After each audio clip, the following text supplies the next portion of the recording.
ሰላም ሰላም ውድ የቻናላችን ቤተሰቦች፣ ዛሬ ደግሞ አዲስ መረጃ ወደ እናንተ ይዘን መጥተናል። አዲስ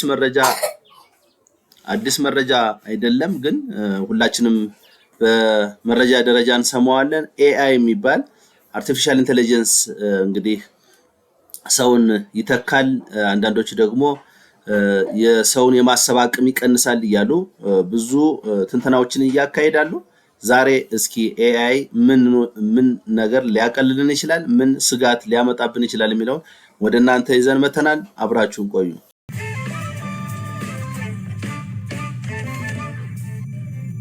ኤአይ እንግዲህ በጣም በከፍተኛ ደረጃ እየተስፋፋ የመጣ የኢንጂነሪንግ እና የአልጎሪዝም ስርዓት ነው።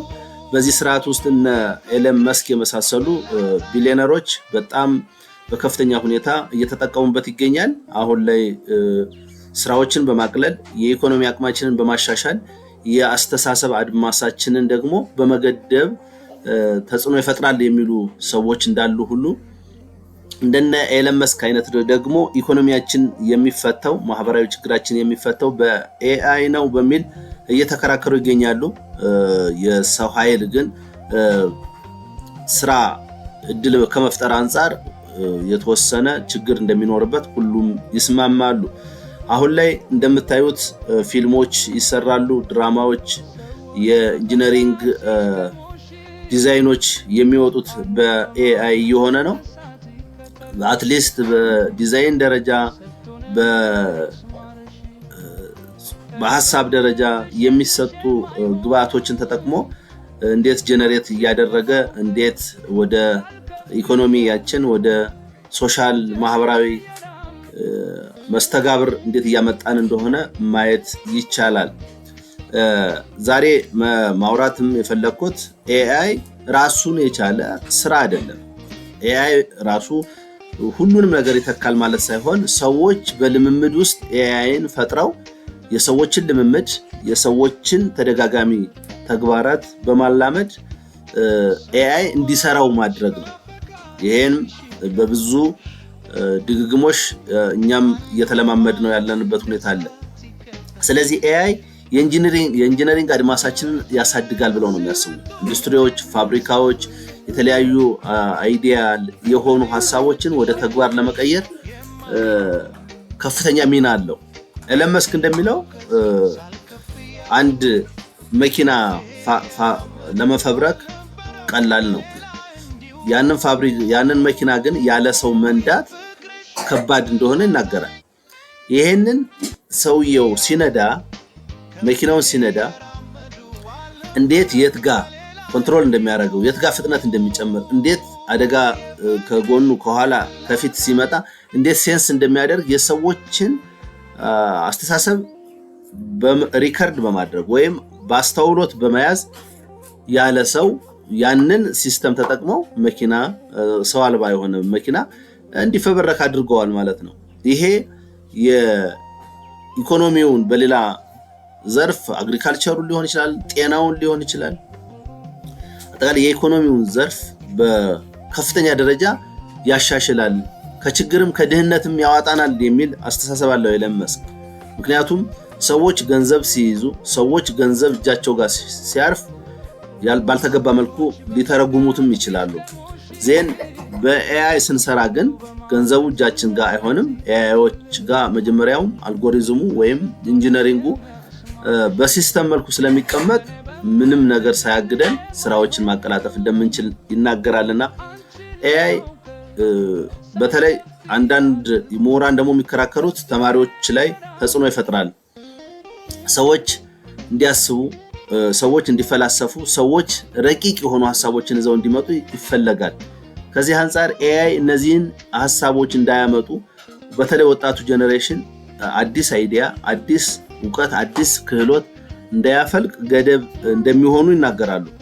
እውነት ነው። ጥናቶችን ለመስራት፣ ምርምሮችን ለመስራት፣ የዕውቀት አድማሳቸውን ለማስፋት፣ አዳዲስ ክሬቲቪቲ እንዲጨምር ለማድረግ ብዙ ተማሪዎች በራሳቸው ከማሰብ ይልቅ ኤአይን ተጠቅመው ጀነሬት በማድረግ ስራዎችን ለማቅለል ሲሞክሩ ይታያሉ። በሌላ በኩል ደግሞ ስራዎችንም ክሬት ለማድረግ ደግሞ እንደሚጠቅም የሚናገሩ ምሁራን አሉ። ሁለቱም ባላንስ በሆነ መልኩ መሄድ ካልቻለ አደጋ እንደሚፈጥር ነው የሚታየው። ስንቶቻችሁ AI እየተጠቀማችሁ ነው? ስንቶቻችሁ አትሊስት በትንሹ እንኳን ምስል ጀነሬት እያደረጋችሁ ነው? ቪዲዮዎችን፣ ኦዲዮዎችን፣ ዲዛይኖችን እንዴት ነው እየተጠቀማችሁ ያላችሁ ነው? አሁን ሁሉም ነገር በነገራችን ላይ ሜታ ወይም የድሮ ፌስቡክ አልማታ በሚል ስም ይዞ መጥቷል። እሱ ከ60 ቢሊዮን በላይ ዶላር በላይ መድቧል ለዚህ ስራ AIን ኢንተግሬት አድርጎ ሜታን ወይም ፌስቡክን የተሻለ ኮምፒውተር ለማድረግ። ጎግልም በሉት ማይክሮሶፍትም በሉት አሊባባም በሏቸው ሁሉም ካምፓኒዎች አሁን ስራዎቻቸውን ኢንተግሬት እያደረጉ እየሰሩ ያሉት በAI ነው። ከዚህ በፊት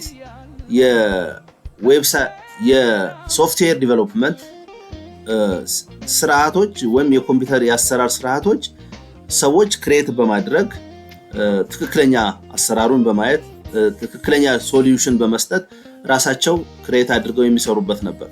አሁን ላይ ከAI ጋር ኢንተግሬትድ በማድረግ የጃቫ አልጎሪዝሙን ራሱ በAI የመስራት ድሉ እየተፈጠረ ነው፣ ተፈጥሯል።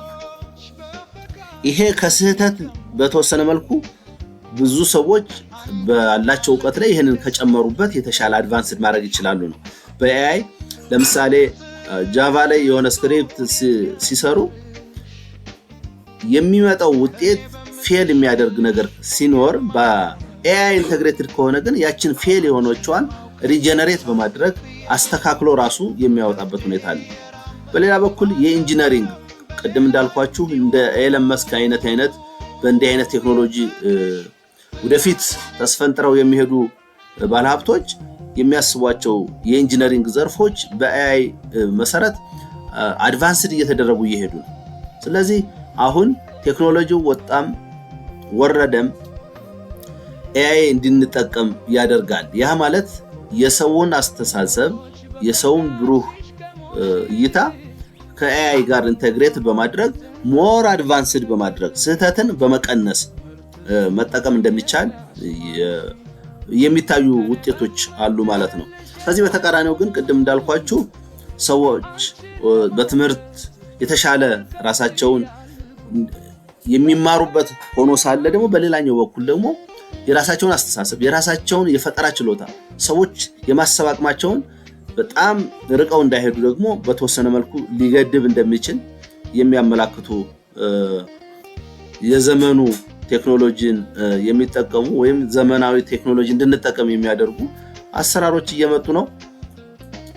እኛ ማድረግ ያለብን ወደ አይሆነንም በሚል ሳይሆን ቴክኖሎጂውን ተላምዶ ከቴክኖሎጂው እንዳይበላን እኛ ከቴክኖሎጂው ጋር አድቫንስድ ሆነን እንድንሄድ የሚያደርጉ ስልጠናዎችን በመውሰድ ብቁ ሆኖ መገኘት የተሻለ ይመስለኛል።